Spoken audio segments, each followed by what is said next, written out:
back to the A's Have It. I'm Angie. And I'm Amantha. And this past month we read Horns by Joe Hill. So Amantha, would you like to explain to the audience what the book is actually about? So Horns by Joe Hill follows Ignatius Parrish as he wakes up after a drunk night out and he doesn't really remember much, but he wakes up with two little horns on top of his head. And he very quickly figures out that they're somehow causing everyone he sees or meets or honestly even touches to confess their deepest, darkest secrets. And some of them are a little wild. He gets interesting confessions from his family members, his priest, all related, most of them relating to the fact that he is accused of murder of his girlfriend from, I think it's a couple years past. 1 year? 1 year ago, yes. Yes. And he's trying, throughout the novel, trying to cope with these horns and trying to figure out how they work, if he can control it, or if he has no choice but to hear all of these terrible things from everybody he knows and loves. And he goes through, he's trying to also clear his name in the meantime. Which I really enjoyed that whole part. That was my absolute favorite part of the book. Which part? The very first 15, 20 minutes of the book. When I listened to it, that was my absolute favorite part. I thought, what a concept. I can't wait for this ride. This is exciting. Because what he was hearing from these people was so incredibly shocking. And then the aspect when his closest family members was saying things to him about his character and what they really thought of him. That was so fascinating to me. I was real excited at that point to read it. And I came to you and talked to you about it. I'm like, oh my gosh, this book, I think it's going to be really great. And then obviously it took a different turn. And then I was much less invested because I really enjoyed that whole aspect of the storyline. I thought that was extremely fascinating. Mm-hmm. And a lot of people had talked about that when I looked at some of the reviews. Would you want to have that kind of power? A lot of them were talking about that, and some were saying yes, they would love to know, and I would not. Only if I could control it. If I have no control over it and everybody's just confessing their deepest, darkest secrets to me or telling me how they truly feel about me, I don't think I want that, no. Mm-mm. It would be a curse to me, I think. I think that would be a curse. And I think Ig felt that way too. Yes. I don't think it was anything he enjoyed being Not privy to. particularly, no, because, I mean, due to the nature of, him in general and being accused of murder and all this, and nobody had really anything nice to say about him at all, because they all thought the worst of him. Yes, even those that he loved the most. Mm-hmm. Mm-hmm. So what did you think about the book? Yeah. I enjoyed it, but it was different. It is definitely different from anything we've read so far. And I don't typically read horror. In fact, I hardly ever read horror. Do you? I've gotten into it a little more. My friend showed me this book of short stories that really got me scared. This one, I think it just had supernatural elements. I wouldn't say it was horror. Yes, and that's one of the issues I have with the book, and some of the reviews I read were the same. They didn't really feel like it was horror, per se. No, it was definitely more of a thriller, and for a little bit it was a bit of a whodunit, because you didn't know at first. And if you use the word thriller, it was a dark, very, very dark thriller. It was crass. Some of the things that were said just had me dropping my jaw constantly. I did not think that many people had that many bad things to say. No. And then it just took a turn to, like you said, a thriller. Mm-hmm. And then I was very less invested. it made me more invested. I became less invested because it didn't feel like a horror. And as a thriller, when I read a thriller, I like it to be a little dark, but not this wicked dark. I honestly did not care for that at that point. I no longer cared for it, and I struggled to finish it. Oh, see, I didn't. I was listening to it on 1.75 speed. I was like, I need to get to the end of this because I want to know what happens. I was listening to it on fast speed too, but it was just to get through it.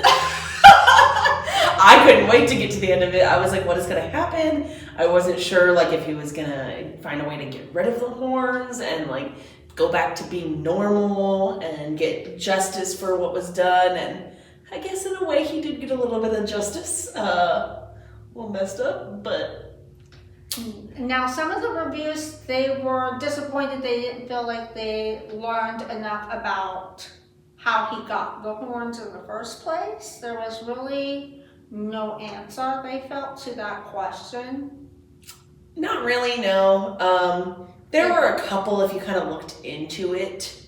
Now, Horns was nominated for the 2010 Bram Stoker Award for Best Novel. Oh, wow. It was a nominated one, which I found interesting. Also interesting is Joe Hill, for those that don't know, is Stephen King's son. Yeah, that's why I was a little scared to read this. I was like, oh, Lord, because I've not read a lot of Stephen King because I don't really like horror. I don't like to be scared too much. But you have read some. A little bit. And then I've read... There's mixed reviews. Some say, oh, he's nothing like his dad, or he knocked it out of the park like his dad. So there was a lot of on the fence. I can't say as I've read much Stephen King to where I can give an opinion on that. I've not read enough to do that either. But I think if it's your kind of genre, I think you would like it. It's just not mine, I think, is why I didn't. But I do think for what he was aiming to do, he did it well. And then I also had a quote from the author. He was talking about writing graphic novels, but I thought it kind of went with this too. In the interview, he said, quote, "My job is to give you a character that you can get excited about, who you love, who you want to spend time with, who you want to invite into your life.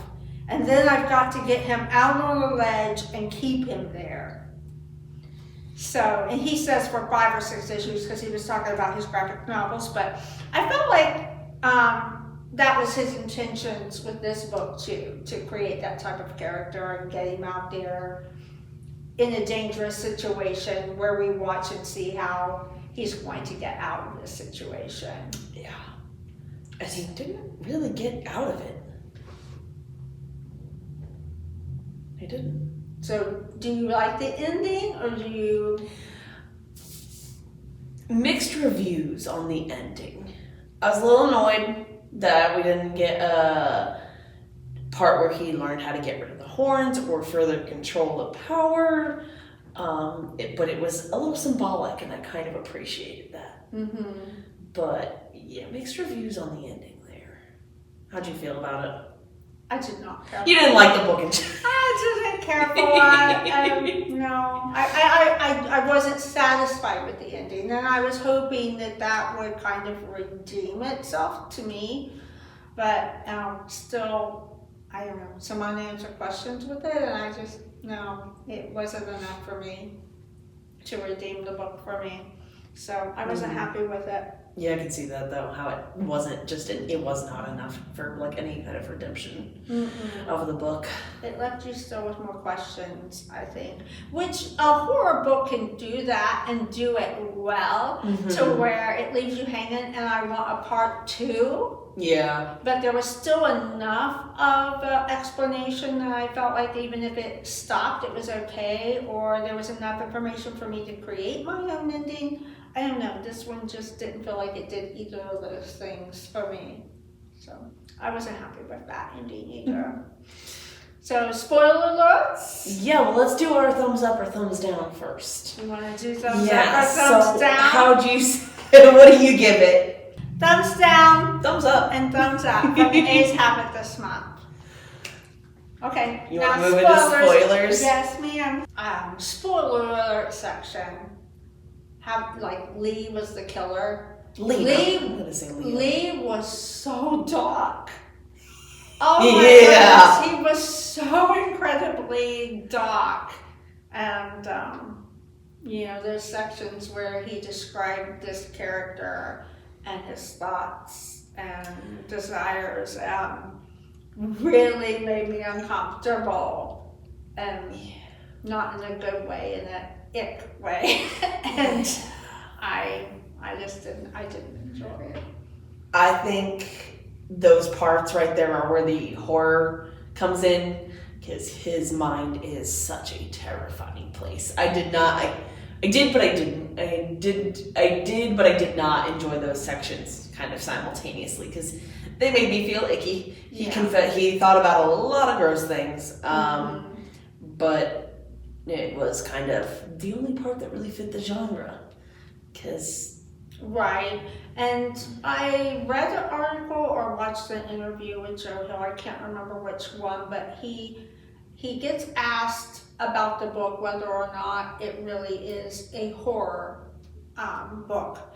And he said yes, but it's more, he said people tend to think of horror nowadays as your Friday the 13th, Halloween, and those are honestly the type of horror movies and things that I grew up on. Mm-hmm. And he said this is more Alfred Hitchcock. Yes. So I haven't read Alfred Hitchcock or really watched a lot of those movies. Have you?